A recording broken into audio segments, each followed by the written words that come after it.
United States and the People's Republic of China are two of the most powerful nations in the world today. Their relationship affects every person on Earth. Will we be friends or enemies? Will we cooperate or compete? That decision will depend in part on how much each country understands about the other. And that understanding depends on how much we know about our shared journey.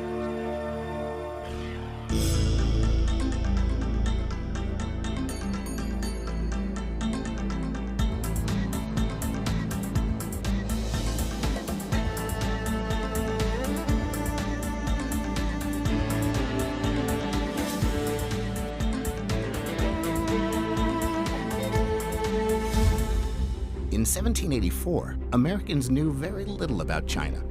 Benjamin Franklin believed everyone wore silk, and some thought that China was the size of a single American state. But Americans did want Chinese silk, tea, and porcelain. In February 1784, the Empress of China was the first ship to travel from the new United States to China. Americans, like other foreigners, were confined to tiny trading islands outside the city of Canton. They were allowed to trade through middlemen, but not to travel or meet average Chinese. The emperor called foreigners ocean barbarians and did not want contact with the government of the United States. For 60 years, the United States had no diplomatic relations with China. Then, in 1844, Caleb Cushing negotiated the Treaty of Wangxia. During the 19th century, American diplomats accomplished very little. They preferred to wait for the Europeans to win new concessions from the Chinese. Americans believed their relationship with China was special because they didn't use force to win concessions like the British. But they did little to protect China from its predatory neighbors, Japan and Russia, and nothing to protect it from the Europeans. China's leading diplomat, Li Hung-chang, met with former President Ulysses S. Grant in 1879 and traveled to the United States to ask for help. He was not successful. Americans learned more about China during Li's visits, but most of our information still came from U.S. missionaries who spoke Chinese and stayed in China for long periods of time. But the missionaries came in contact with only a tiny segment of Chinese society. They were not always aware of the vast differences between American and Chinese cultures. The United States was founded on Enlightenment principles. Americans believed in individual freedom and individual choice. Chinese society was based on the teachings of Confucius, who emphasized duty, obedience, and conformity.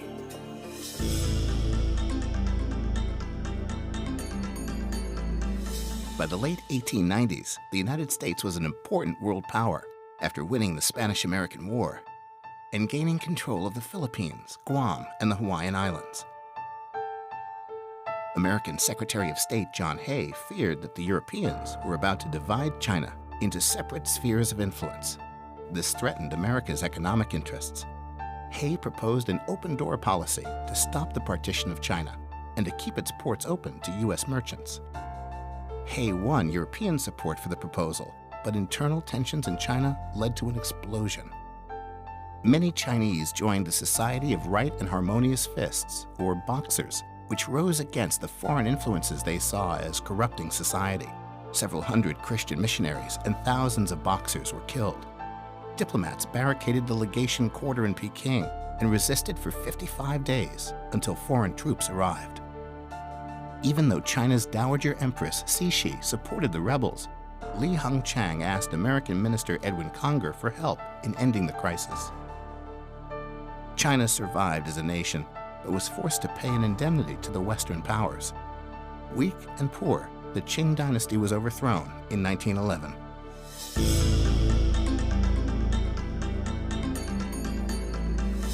The leader of the new Chinese government, Dr. Sun Yat-sen, was educated in the United States and was a Christian. He wanted to modernize China and establish peace, freedom, and equality. Sun's forces controlled the South, but warlords controlled the North.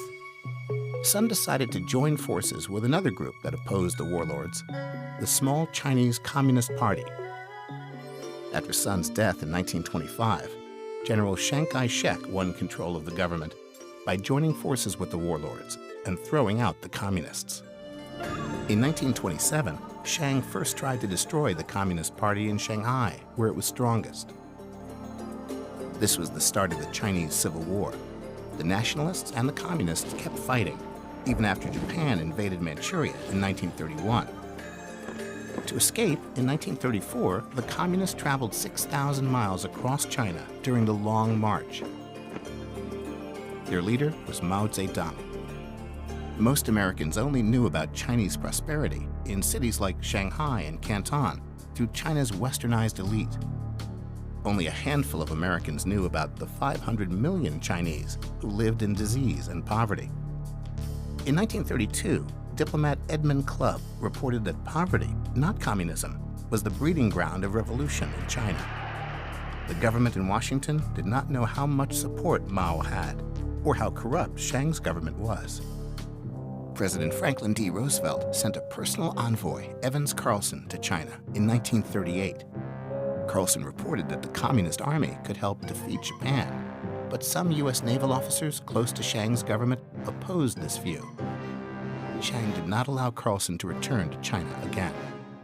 Throughout World War II, President Roosevelt received conflicting advice from American military officers close to Chiang and from American diplomats who reported on Mao. They couldn't agree because they were reporting on two different Chinas. Diplomats John Davies and John Service warned Washington that it was dangerous to give aid to only one side in the Chinese Civil War. They believed it was in the best interest of the United States to know more about Mao Zedong. In 1944, the United States sent John Service and a small group of military observers to Mao's headquarters in Yan'an. They called themselves the Dixie Mission. Service wrote, "We have come into a different country and are meeting a different people." But it was too late to change U.S. policy. Influential Americans like Ambassador Patrick Hurley and the powerful China lobby in Congress argued that the United States should only send aid to Chiang.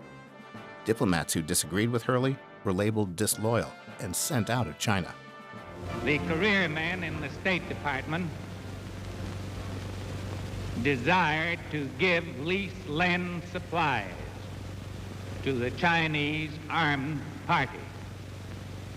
I opposed that because my mission was to prevent the collapse of the national government. To arm a belligerent party in China against that government would, in my opinion, have destroyed the government. In March 1945, the Dixie Mission ended.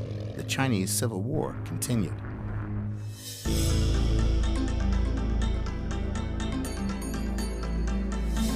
At the end of World War II, tension grew between the United States and the Soviet Union.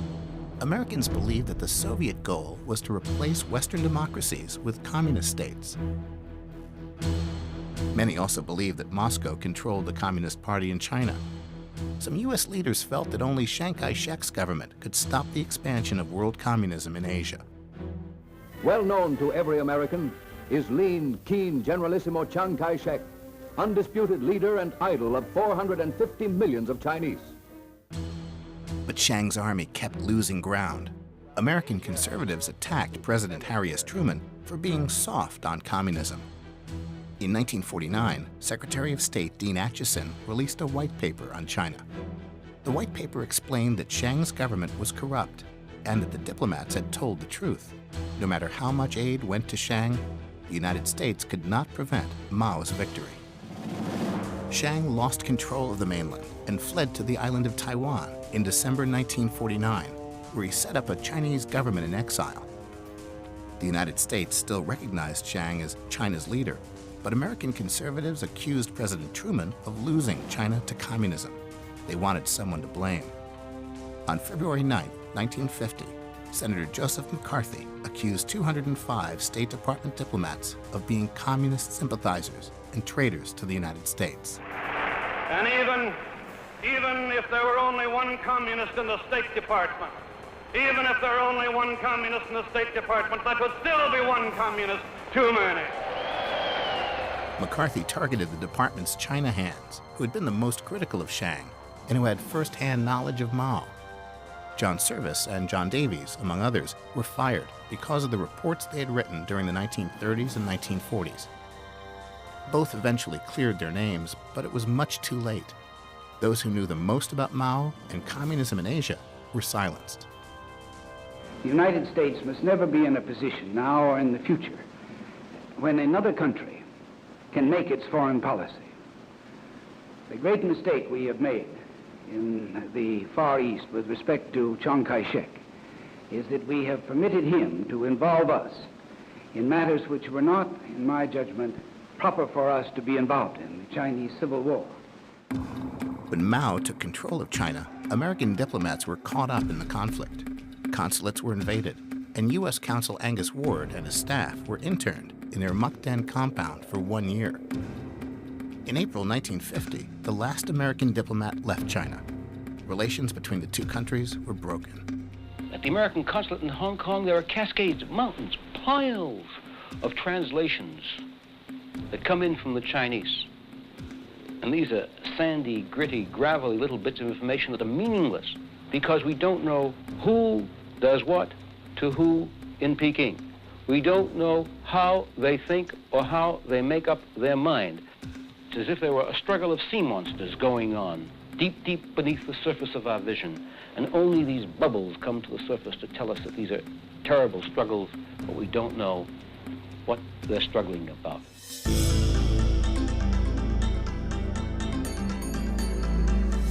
The Cold War in Asia brought the United States and China into conflict in Korea and into confrontation over the Taiwan Straits and Vietnam. In 1971, President Richard M. Nixon wanted to resolve the Vietnam War and balance the global influence of the Soviet Union. He took a dramatic step. There can be no stable and enduring peace without the participation of the People's Republic of China and its 750 million people. I sent Dr. Kissinger, my assistant for national security affairs, to Peking for the purpose of having talks with Premier Zhou Enlai. In 1972, Nixon traveled to China and met with Mao Zedong and Premier Zhou Enlai. In the Shanghai Communique, both countries agreed to work to establish full diplomatic relations. The United States agreed that there was only one China, but deferred settlement of the Taiwan issue. In 1979, Jimmy Carter and Deng Xiaoping established full diplomatic relations, even though the status of Taiwan was unresolved. Relations remained stable as long as both sides wanted to balance the power of the Soviet Union. But in 1989, the Soviet Union began to crumble. American leaders were pleased that freedom was spreading, but Chinese leaders were afraid that their government would be the next to fall, because discontent was rising in China.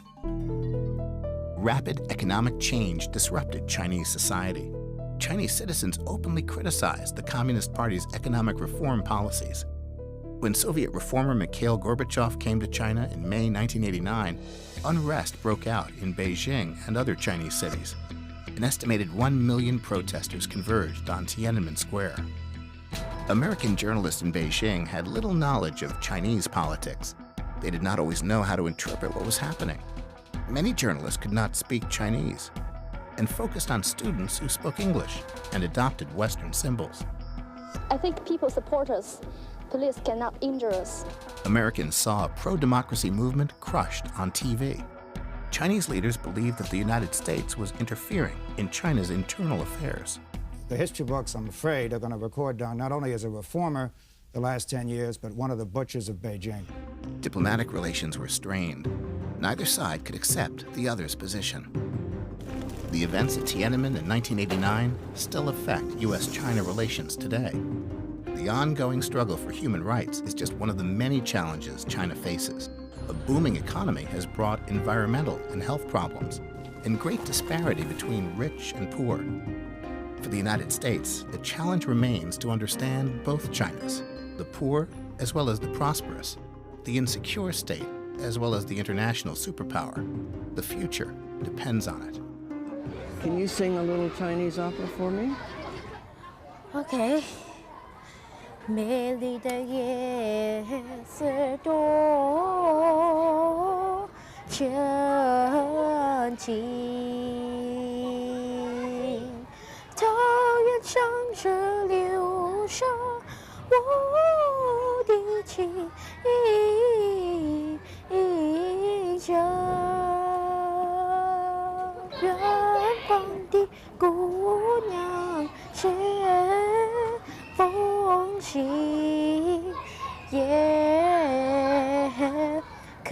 的心没有邮递用来唱起。